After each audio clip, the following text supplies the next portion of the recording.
over from here, okay? You can see me just get the mid wave every single time, and then I go do something, and I get the mid wave every single time, and then we end up with 247 CS at 24 minutes. Okay, what's going on, guys? Okay, so we're gonna try and go super fast. As you can see from the video title and thumbnail, I'm going to teach you guys how to get 10 CS a minute / perfect KDA in Masters at least. I know piss low Masters, really low elo. Don't look at my OPGG; it's kind of terrible right now, but yeah, I just dropped out of GM, but it's fine. Okay, hopefully, if you're Masters and below, you can learn something from this video. Hopefully it'll teach you how to play a little bit in Season 13. And if you're above Masters, you should probably turn this off because it will make your eyes bleed, okay? So we're going to go really fast. My second take. First take was over 40 minutes. And that's not allowed because I don't think people want to watch a 40-minute video on how to get 10 CS a minute, okay? So we're going to try to go super fast. Basically, what I have for you guys is the main things you want to keep in mind. Okay, the things to keep in mind today are... in order to get 10 CS a minute / perfect KDA, which is what I had in these games, in these two games I'm about to show you, is you need to, one, be able to play the map situations correctly, especially in laning phase, right? You cannot be dying to the jungler. You cannot be playing the 2v2 wrong, right? You need to know what you're supposed to be doing on every wave, and it requires you to execute correctly as well, you know, mechanically, right? If you're supposed to flash this jungle flash engage, then, you know, you should be able to flash it, or Saber spell shield or whatever, okay? The second thing you need to know is you need to understand your timers. Okay, what does it mean by a timer? It's when you have time to do something. And when do we get time to do something as a carry role? After you've made as much money as possible. How do you make as much money as possible? You get your wave first. Okay, get your incoming wave. So ideally, we're gonna get our waves first. Then we're gonna go do stuff. After this stuff is over, we're gonna go back to the wave. Okay, and last but not least is ideally in the mid game, we're gonna be the first to touch the mid wave when we're pushing. Okay, and this will keep while we're doing this, we need to keep the enemy engaged in mind. We can't just like hit it and then die. That's counterproductive, right? But if we can hit it and bait engage, we will hit it first. Okay, so the two games I have for you today, I had a few 10 CS a minute games, but we're gonna look at this one, this 304 game, and this one, the 906 game. Okay, honestly, kind of random, the games I've selected for you today, and we're gonna go this really fast. I know I said it already, but we're gonna try and keep this under 20 minutes. Okay, so first, we're in the landing phase here, and we are kind of on 2x speed, but I want you to keep in mind the first thing we talked about, which is playing the situations correctly. And we need to be able to read what the situation is in the first place. How do we read the situation? It's based off the map, the kind of information we get off the map. So if we take a look at the map here, right? Their jungle is missing, our jungle is playing top side, the support's missing, and mid is getting pushed in, right? So how are we supposed to play? Well, it's not that we can't fight, it's that if we fight, you know, we need to kind of play it by ear. We can't just like run at them and all in for fun, right? That doesn't make any sense, right? So if we watch this, right, this is what we mean by play situation correctly. I see Rakan W in completely with. 2v2 is already losing, but remember, in the back of your head, you're like, okay, Mundo is the jungler. Okay, Mundo is can show up here at any time, right? And Wukong cannot counter, he's topside. Okay, so what does that mean? We need to kite the hell out of this because we don't want to fight. And I see a lot of you people, you guys, I don't know, like silver, gold, platinum, whatever, you just start wailing on Saber because you see champion, hit champion, you want to stack lethal temple, whatever, and you guys die, okay? You got to play the situation correctly. The jungle support are coming right now. Rakan just missed is already a grief. So let's watch how he play this, okay? We are omega kiting this. We do not want to die to the jungle. Okay, Rakan already failed step one. He gave first blood. And then thankfully here, Bard kills himself by taking a tower shot, baited him into tower somehow. Don't really know. But because we correctly played the situation, right? We did not die to jungle gank. Sure, our support died. That's unfortunate. But because I didn't die, I got to pick up this incoming wave. Full solo gold XP, okay? And that's why it's really important to play the situations out correctly. So if you see here, right, if we want to talk about mechanical ideas here, we can play this at 1x speed. I'll cut this out if there's not enough time. We can actually kill Mundo here because he has no ghost. So when he goes to Q us, we can in fact go for an E flash pass the cleaver into a delayed Q one shot. Proc headshot, he's dead. Right? We could have actually gone for that. I missed the kill opportunity there. But at least I got the entire wave, and then I got to push the next wave and then base. And so even though you got ganked by the jungler and your support did a bad thing, you got all the CS, you got a kill, and you got all the XP. Good job. Okay, again, we look at the map. Yasuo is dead, our mid's in base, our jungle is ganking top. That means their jungle is bot or counter top. Okay, so as you play this, you keep in mind, okay, Bard has ulti, right? That's how they're gonna engage. And then I just know Mundo can show up. I see this, Rakan W in. Remind yourself, Mundo can show up. Mundo can show up. Okay, Mundo can show up. So we're not gonna like Omega chase this dude, right? Mundo can show up. Oh, Mundo showed up. Okay, so what's our job? Don't get caught by the Bard ulti. And all you have to do is figure out how to flash it, net it. I don't really care. Okay, and then the rest of this is just survive while kiting, and you guys can all do this. Okay, I have no doubt that all you guys can do this. Here we play a little game of chicken with Sivri here. Honestly, if I go for an EQ here, I can kill her. Yeah, I thought she had Spoke Shield or something, so it's fine. Yeah, I thought she had like Spoke Shield here or something, which she didn't use, so I'm a bit confused. But EQ probably could have killed her, assuming she had no Spoke Shield. Also, on a side note, you probably should not be trading all your HP away because your goal is to pick up all the gold and XP on your tower.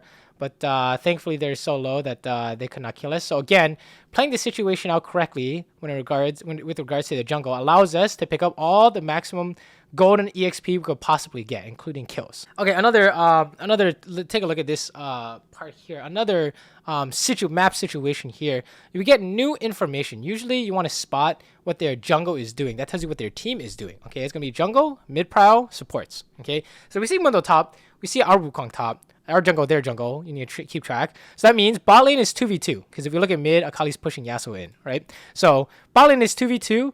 Then you can do whatever you think is good 2v2. So here, I'm like, oh, I have a BT. I'm cooking up this build. Don't copy me yet. I'm still figuring out the works. But I have BT here. I'm like, oh, I want to trade with this Saber. I just start fighting Saber.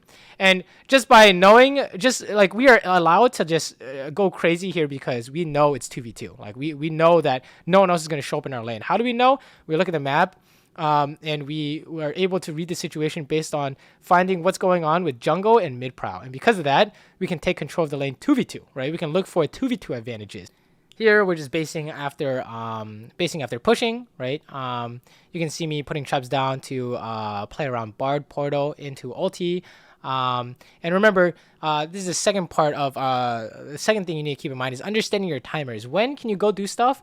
It's after you've cleared / pushed the wave. This is when you have time to do stuff. It gives you the maximum amount of time. See how I clear the wave and I can base and immediately run back bot. That way I'll miss the minimum amount of minions.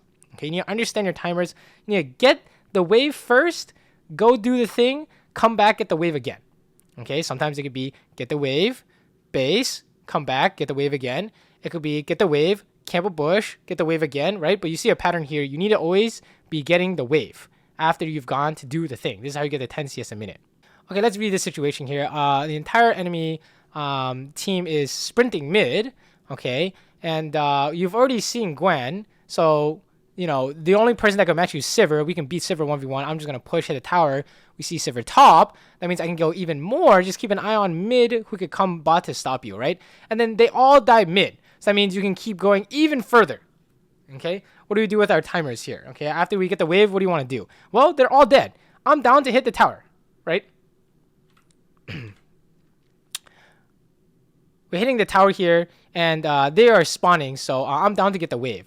And then here, there's kind of like some risk-reward factor here. After the wave, what do you want to do? I'm down for the second tier tower because I have Ghost and Flash, and this thing is worth 600 gold. 50 local gold, and then 550... 50 global gold, I guess, and then 550 local gold. Okay, this Gromp here, I would not recommend. Okay, we got the wave, then we got the tower, should go home and go mid. But here, I try to do Gromp just to test, see what would happen. But this shit's only worth 70 gold, not worth. Okay, don't do that. Okay, so we're mid here. Of course, the first thing you do is push the wave. Remember, we always need to get our waves first, then we can go do something. So here, got the wave, went to ward. Then, I'm going to go get the next wave. It's very, very patterned. Okay? So in order playing the situations correctly helped us get out of lane without inting, and we got, you know, a lead based on, you know, helps us get every single minion and kills if we can swing it, and then understanding our timers is going to give us all the CS in the mid game. Okay, so here we are just going to sit mid and we're just going to farm every single wave. And then we get info on the map, we can play that, we can do something different. Like we see Saber top, okay, let's pressure mid some more, right? As you can see here, we are attempting to pressure mid as much as possible. Okay, we fast forward here, we've been hitting the tower, and then we see that this Yasuo is kind of inting here, so I'm down to fight, but just know that your Garen is top with no TP. That means his counterpart Gwen is going to show up here eventually. So where's Gwen? Gwen was bot. That means eventually we need to run away from Gwen from bot. And here she shows up, right? We all need to run away from Gwen from bot because it's a 4v5, right? So whole team is dying here because they kind of didn't understand that part. But as long as you are surviving, right? As long as you are playing the situation correctly, you will make the maximum gold and XP and maybe some free kills. As you can see here, I didn't die. We have 210 CS at 20 minutes, 60 more than Saber, right? Because we've been playing every situation correctly so far. And remember, before you base, you need to get every wave, right? So here, we need to catch this wave first before we base, especially since Wukong's not even spawned yet. So you want to come out of base at the same time as your dead teammates. So this is just a free timer for us to pick up our waves. And why don't we go get the chickens that are spawning as well? You want to base and have the same tempo as your team coming out of base, so you don't screw them over. They can't 4v5 without you, right? So, yeah, you don't want to screw up your tempo. Like, let's say, for example, we went for the chickens instead of basing. You would have to stay on the map because not only is your tempo ruined if you base, you also have to get the next wave, right? You can't do, like, wave chickens then base. Unless you're willing to let them just push you in. Also, this scenario brings us to our the third thing we didn't mention is we want to be the first to touch the mid wave in the mid game. Okay, and what does that mean is I want to hit the minions before Saber does, and this will allow us to get the push first. And then what does this allow us to do? Guarantees us the mid wave minions. And it buys the most maximum amount of time while the enemy ADC is clearing mid. Now, what happens when both ADCs are trying to fight for it? Or what happens when enemy teams are trying to engage? Okay, first, you don't want to die to the enemy engage. You need to make sure you know what's going on with silent priority and how they're forcing on you. Let's say, for example, Gwen was pushing Garen in top, and she had already pushed in like this deep, right? Then you say, okay, Gwen can come from top side as you are dealing with the mid wave, okay? And then let's say we're stronger here, and then their ADC is trying to touch it. You should fight them. Okay, if you have advantage, you should not let them touch the wave first. Okay, so here you're gonna see me like, oh, she touched the wave first, I'm gonna fight her, right? And because I have BT, I'm basically life stealing, stat checking her, right? And then this whole kind of like fight breaks out. All this is kind of whatever here. Just do the usual, don't die to some like engage, right? Bard Q into like Yasuo ult or something crazy, right? Don't die to some like Gwen is immune, running you down thing. You can watch this. We're like playing around traps and stuff. But basically the idea is after all this stuff is over, the first thing you need to think about is we need to get the wave, or if there's something better, which spoilers, it will be Baron. You need to get that instead. Okay, if it's time sensitive, like dragons, like barons, you could in fact get the ignore the wave here. So here you see me, I'm gonna kill this wave, and I'm like, oh, I kind of want the next wave, but this Baron kind of takes a long time to do. So I was like, maybe I should just go. Well, honestly, if you have time, you should get the mid wave and then go to Baron. Okay, I just did the safe, quote unquote safe play. Maybe like Mundo gets here in time somehow and then tries to steal it. It's honestly impossible. I should have just gotten the mid wave. But you're kind of grieving your team here if you don't help them do the Baron as fast as possible. Okay. Once we get the Baron, you should usually insta base, but here I thought, okay, I don't really want to sell anything for a pickaxe because I'm going IE next. So again, we're just sitting mid. We get all our minions, right? Put first to touch the mid wave. We push this out, okay? And then after this, you can consider base, but again, I have no IE, so I'm just going to go do Dragon. And the game is basically over from here, okay? You can see me just get the mid wave every single time. And then I go do something, and I get the mid wave every single time. And then we end up with 247 CS at 24 minutes. Okay, let's go to the second game. We're going to do this extremely fast because this is the one that took 40 minutes the first time around. Okay, so let's fast forward here. Me and Amumu are fighting here, but remember, keep in the back of your mind that the jungle could show up. So you can fight. Just know that the jungle could show up. And accuracy here, I need a trap on a Amumu bandage toss. But if I miss the timing, trap behind the Nautilus. Okay. If you don't understand what I'm talking about, I will have to explain later in a different video because it's taking too much time, okay? You could also like aim that Q better, I guess. But yeah, here we see don't die to their engage. So like before with the Bard ulti with Mundo could be bot. In this case, Eve and Yasuo could be bot. Remember, you need to flash the you need to play around the Nautilus flash engage. Also here, when a Mumu bandage toss the Yasuo, you should Q. You should be ready to Q on a Mumu bandage toss instead of auto attack, instead of reacting to it. You need to predict your teammate's CC with Caitlyn because you have a lot of skill shots to land, right? You need to predict he's gonna land Q. I'm gonna Q immediately because there, if you rewind, if you want to rewind, go for it. But I did not know when a Mumu was gonna Q, so I ended up auto attacking He ended up queuing in the middle of my auto attack, so then I missed the timer to queue, and then Yasuo win-walled it. Okay, unfortunate.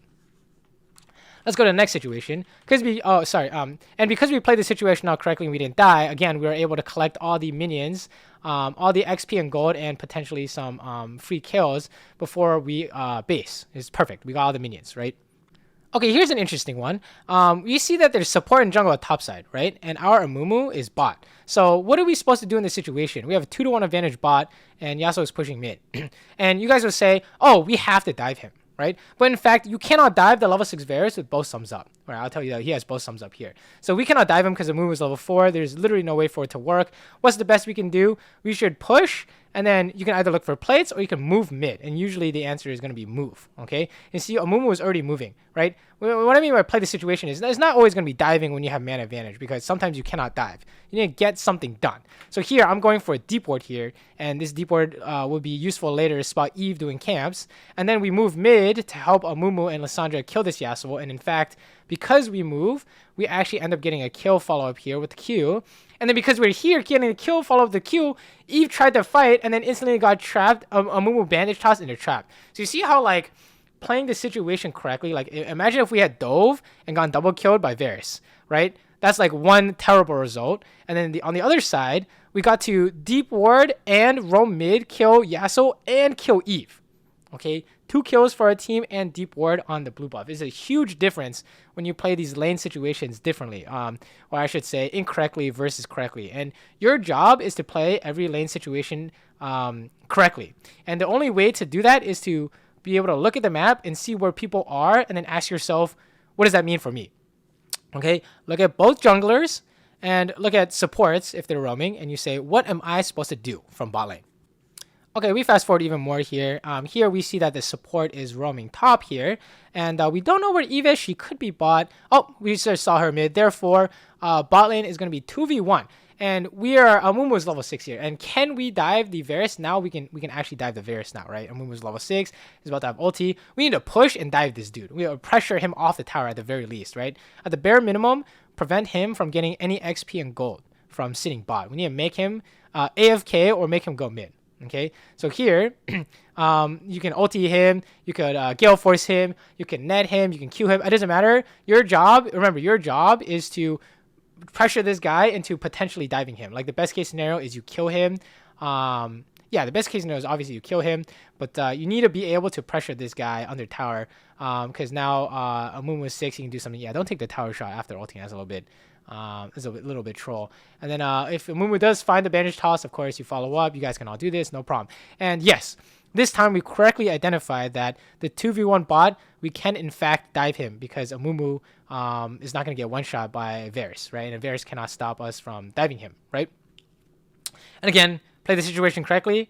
Got first tower, got all the minions and XP, get to go home very comfortably, maximum gold and income. Fast forward mid here, we talked about touching the wave first. So here I'm touching the wave, mid wave first, so we can get the push and secure the wave. But remember, we said watch out for the enemy engage. So here we're watching out for the Yasuo 3rd Q and the Varus ulti. Okay, and that's kind of what you want to keep in mind when you touch the minion wave. You want to make sure you know exactly how the enemy team will try and force on you. And a lot of times it will involve enemy solo laners that have prowl, and or jungle support ADC that have CC. Okay, this is interesting to talk about. So here, enemy mid laner died. So what are we supposed to do? We're supposed to use this mana advantage somehow. So you don't want to base or anything weird. So we're going to use this mana advantage to pressure the mid tower, see if they make any mistakes. Nautilus is staying between the towers for some reason, so we're trying to go for him. Remember, it's 5v4 until Yasuo spawns, right? So Amumu doing a little int, Nautilus doing a little int. We get a free kill. Then we still see Jay still pushing top. We get a second tower for free. Clear the wave, go home, right? Because it's our time to do something. Remember, go back to step 1. The second tip is understand our timers. Timer starts after you clear the wave. I just cleared the wave. What do I want to do? So you can do red, you can do blue, you can go home, which is what we're going to do. You can try and hit the tower, but in here, tower is not an option because you're not going to get it. So yeah, what do you want to do here? We want to go home and then go back mid, or I'll go home, go back top. Okay, so we watch here. I instantly channel base. Well, I guess I ulti him. Lissandra goes for kind of a nice try. That's a nice try. Yeah, we go home here and then we go top, and in this way, you will not be wasting time this is very important because, of course, if you waste time, you're gonna miss minions. Okay, imagine if I'm sticking around mid and like jerking off or waiting for the chickens to spawn, I would be missing these minions top. Here I'm just collecting another wave top because I have Shaco and a Moon to back me up, and we saw Varus and Nolus catch the wave shallow, which is close to their base. So shallow means it's very weak. Like it's very easiest for us to tell what they're doing. And then after we get the wave, again, it's your time to do something. You have nothing to do. We're just gonna go home, go mid. So here we're in the jungle after we had just pushed mid win. We couldn't really find anything to do. So remember, you want to be the first one. So I mean, after you can't find anything, be the first one back to touch the mid wave. Okay, you see how we're like cutting across into their jungle to catch the mid wave as fast as possible. This is what you want to do when you're ahead, or honestly, even if you're behind, you can get away with this. You want to do this, right? And of course, we're keeping in mind they're engaged, like we're netting the Varus ulti and all that good stuff, right?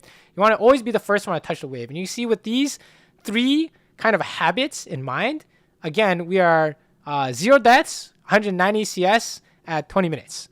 Okay, we're playing the map situations correctly in lane and out of lane.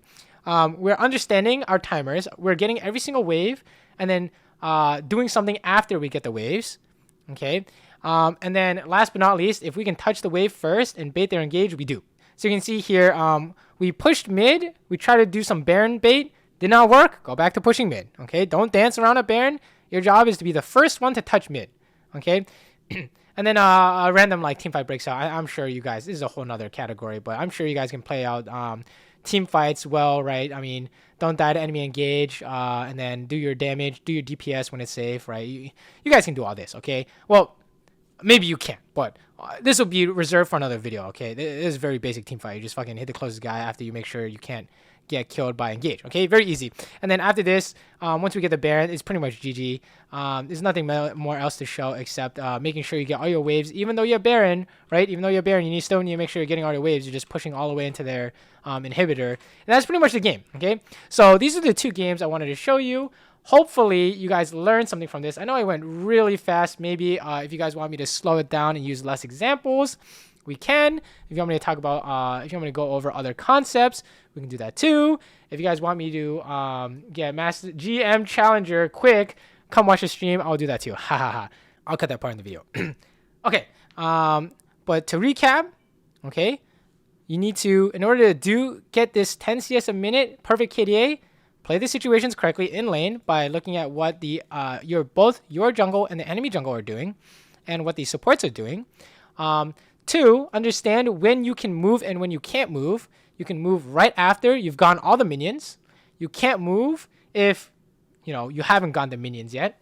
And then 3, if you can touch the wave first, like push first before the enemy ADC, you do in the mid game. Okay, so yeah, hopefully you guys learned something. If you guys have questions or if you guys have comments, please leave a comment. I will read all the comments and answer everything. But yeah, I stream my gameplay twitch.tv/xFSN Saber. If you guys want to come say hi or talk to me while I'm streaming, or just watch and try and learn something, I'm always online.